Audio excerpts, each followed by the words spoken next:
নমস্কার, সহজে সংস্কৃত চ্যানেলে তোমাদের সকলকে স্বাগত। আমি ঐতিহাসিক কাব্য নিয়ে আলোচনা করছিলাম।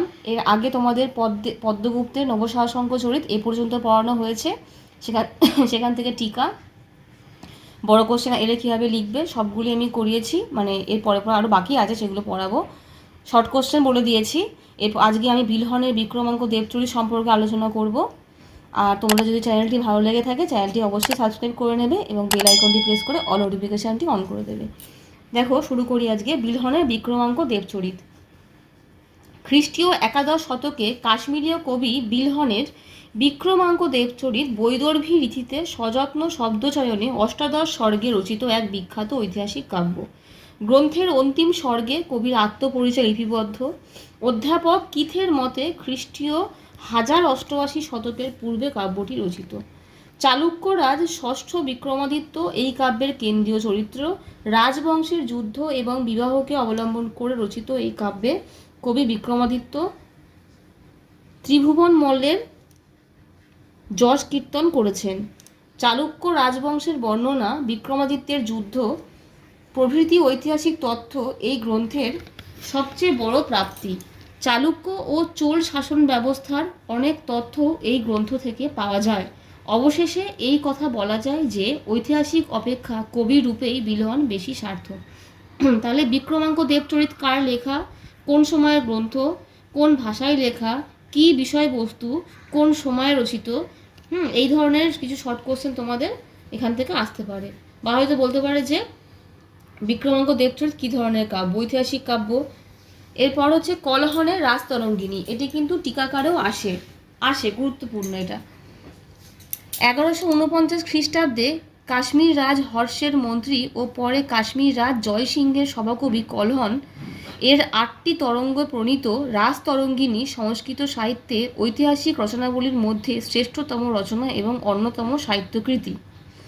কলহন স্বয়ং রাজা জয়সিংহ এবং অলোক দত্তের পৃষ্ঠপোষকতা লাভ করেন এবং উক্ত অলোক দত্তের অনুপ্রেরণাতেই কবি কাশ্মীরের ইতিহাস রচনা করার সুনির্দিষ্ট পরিকল্পনা নিয়ে এই গ্রন্থ রচনা করেন। নিরপেক্ষ বিচার পদ্ধতি, তথ্য বিন্যাস, দেশ ও জাতির সম্বন্ধে জ্ঞাতব্য তথ্যসমূহের সাথে নিবিড় পরিচয় প্রভৃতি প্রকৃত ঐতিহাসিকের পক্ষে আবশ্যকীয় গুণাবলী একমাত্র কলহনেরই ছিল।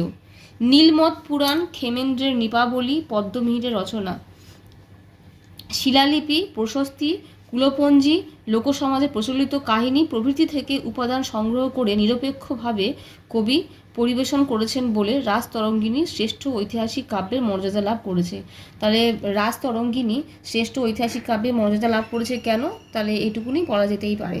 এছাড়া রাজতরঙ্গিনী কার লেখা, কটি তরঙ্গে বিভক্ত, কী বিষয়বস্তু, কোন সময়কার রচনা, এই ধরনের কিছু শর্ট কোশ্চেন এখান থেকে আসতে পারে। আর টিকা তো আসতেই পারে, কারণ টিকা আকারে আসার জন্য খুব গুরুত্বপূর্ণ কলহনের রাজতরঙ্গিনী। কাশ্মীর সম্পর্কে জ্ঞাতব্য প্রায় সমস্ত তথ্য এই গ্রন্থে উপস্থাপিত হয়েছে। কাশ্মীর রাজবংশীয় বিভিন্ন রাজাদের পূর্বাপর্য এবং তাদের স্থিতিকালে কিছু অসঙ্গতি থাকলেও চরিত্র চিত্রণে এবং তৎকালীন কাশ্মীরের সমাজ ব্যবস্থার নিখুঁত ও বৈচিত্র্যপূর্ণ চিত্রাঙ্কনে কলহন অসাধারণ দক্ষতার পরিচয় দিয়েছে। সমগ্র কাশ্মীর রাজ্যের ইতিহাস কেন সমগ্র সংস্কৃত সাহিত্যে এমন ঐতিহাসিক তথ্য সমৃদ্ধ গ্রন্থ আর দেখা যায় না। বিষয় বর্ণনে, চরিত্র চিত্রণে, রস পরিবেশনে সমৃদ্ধ এই ঐতিহাসিক কাব্যটি সুকাব্য হয়ে উঠেছে। শান্ত রস প্রধান, প্রসাদ আদি গুণযুক্ত রাজতরঙ্গিনী একাধারে ইতিহাস ও শ্রেষ্ঠ কাব্যের দ্বৈত মর্যাদায় ভূষিত। রাজতরঙ্গিনী কার লেখা, কী ধরনের কাব্য, কী বিষয়বস্তু, কোন সময়ের রচনা, গুরুত্বপূর্ণ শর্ট কোশ্চেন আকারে। এছাড়া টিকাকারে কিন্তু আগেও বলেছি খুব গুরুত্বপূর্ণ। এরপর হচ্ছে সন্ধ্যাকর নন্দীর রামচরিত, সংস্কৃত দ্বিসন্ধান অর্থাৎ শ্লেষ কাব্য এবং প্রাচীন বাংলার ঐতিহাসিক কাব্যরূপে সন্ধ্যাকর নন্দী প্রণীত রামচরিত এক অনবদ্য রচনা। 4 পরিচ্ছেদে আর্যা ছন্দের 220টি শ্লোকে শ্লেষের সাহায্যে প্রতিটি শ্লোকে রামায়ণের নায়ক রামচন্দ্র এবং পাল বংশের রাজা রামপাল ও তার উত্তরাধিকারীদের কীর্তিকলাপ কই বর্ণনা করেছেন। উত্তরবঙ্গের বিদ্রোহ, মহিপালের হত্যা, রামপালের সিংহাসন লাভ প্রভৃতি ঐতিহাসিক ঘটনায় কাব্যটি সমৃদ্ধ। এখানে অনেক কটি শর্ট কোশ্চেন আছে যে এটি কিন্তু একটি দ্বিসন্ধান কাব্য। দ্বিসন্ধান মানে এখানে শ্লেষ কাব্য এবং প্রাচীন বাংলার ঐতিহাসিক কাব্য এই দুটি একসঙ্গে প্রণীত। সন্ধ্যাকার নন্দী রামচরিত, এটি কোন সময়ের রচনা, কি ছন্দ, কটি পরিচ্ছেদে বিভক্ত, তারপরে হচ্ছে কী বিষয়বস্তু, এই ধরনের কিছু কিছু শর্ট কোশ্চেন কিন্তু এখান থেকে আসতে পারে। এরপরে হচ্ছে হেমচন্দ্রের কুমারপাল চরিত। জৈনাচার্য হেমচন্দ্রের কুমারপাল চরিত ঐতিহাসিক কাব্যরূপে প্রসিদ্ধ। কবি গুর্জর রাজ্যের উত্তরাধিকারী কুমারপালের প্রধানমন্ত্রীর পদ অলঙ্কৃত করেছিলেন। কাব্যটিতে রাজা কুমারপালের জীবনী বর্ণিত হয়েছে। 28 স্বর্গের এই মহাকাব্যের শ্লোক সংখ্যা 3450। কাব্যটি দুভাগে বিভক্ত। প্রথম 20টি স্বর্গে মোট 2500 শ্লোক সংস্কৃতে রচিত এবং শেষ 8টি স্বর্গ প্রাকৃত ভাষায় রচিত। দুই ভাষায় রচিত বলে একে দ্বয়াশ্রয় কাব্য বলা হয়। তাহলে দ্বয়াশ্রয় কাব্য কোন কাব্যটিকে বলা হয়, কেন বলা হয়, কুমারপাল চরিত কার লেখা, কী ধরনের কাব্য, কী বিষয়বস্তু, এই ধরনের শর্ট কোশ্চেন কিন্তু এখান থেকে আসতে পারে। আচ্ছা, এছাড়া মানে ওইটুকু কমপ্লিট হলে প্যারা চেঞ্জ করে লিখবে যে এছাড়া সোমেশ্বর দত্তের কীর্তি কৌমুদী, অরিসিংহের সুকৃত সংকীর্তন, শম্ভুর রাজেন্দ্র কর্ণপুর, অজ্ঞাতনামা, কোনো এক কবির পৃথ্বীরাজ বিজয় প্রভৃতি কাব্যগুলি কিছু কিছু ঐতিহাসিক তথ্যে সমৃদ্ধ। এগুলিও কিন্তু সংস্কৃত ঐতিহাসিক কাব্যের ভাণ্ডারকে যথেষ্ট সমৃদ্ধ করেছে। তাহলে ঐতিহাসিক কাব্য সম্পর্কে যদি বড় প্রশ্ন দেয় তোমরা এইটুকুনি লিখবে, পুরোটা কমপ্লিট করবে। হয়তো প্রত্যেক কটা ভাগ থেকে কিছুটা করে বাদ দিয়ে কিছুটা করে লিখলে দিয়ে মোটামুটি 2-3 পেজ মতন বড় কোশ্চেন লিখতে পারো।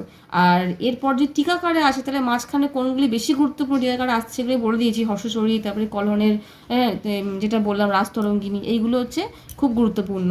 এছাড়া বাদবাকিগুলো আসতে পারে টিকাকারে, আসবে না এমন কিছু নয়, তাই সবই পড়ে রাখবে। আর শর্ট কোশ্চেনও আসতে পারে এখান থেকে, হয়তো বলতে পারে যে যে কোনো এই 4টি ঐতিহাসিক কাব্য সম্পর্কে সংক্ষেপে আলোচনা কর, 10 নম্বরের কোশ্চেন দিয়ে দিতে পারে, বা শর্ট কোশ্চেনও আসতে পারে। যাই হোক, এর পরের দিনকে আমি ঐতিহাসিক কাব্য সম্পর্কেই আরেকটি কোশ্চেন লেখাবো, স্বল্পতার কারণ কেন আর কি, সেই ধরনের একটা ছোটো কোশ্চেন হয় 5 নম্বরের। আজকে এই পর্যন্তই থাক। আর তোমার যদি চ্যানেলটি ভালো লেগে থাকে চ্যানেলটিকে অবশ্যই সাবস্ক্রাইব করে নেবে এবং বেল আইকনটি প্রেস করে অল নোটিফিকেশানটি অন করে নেবে।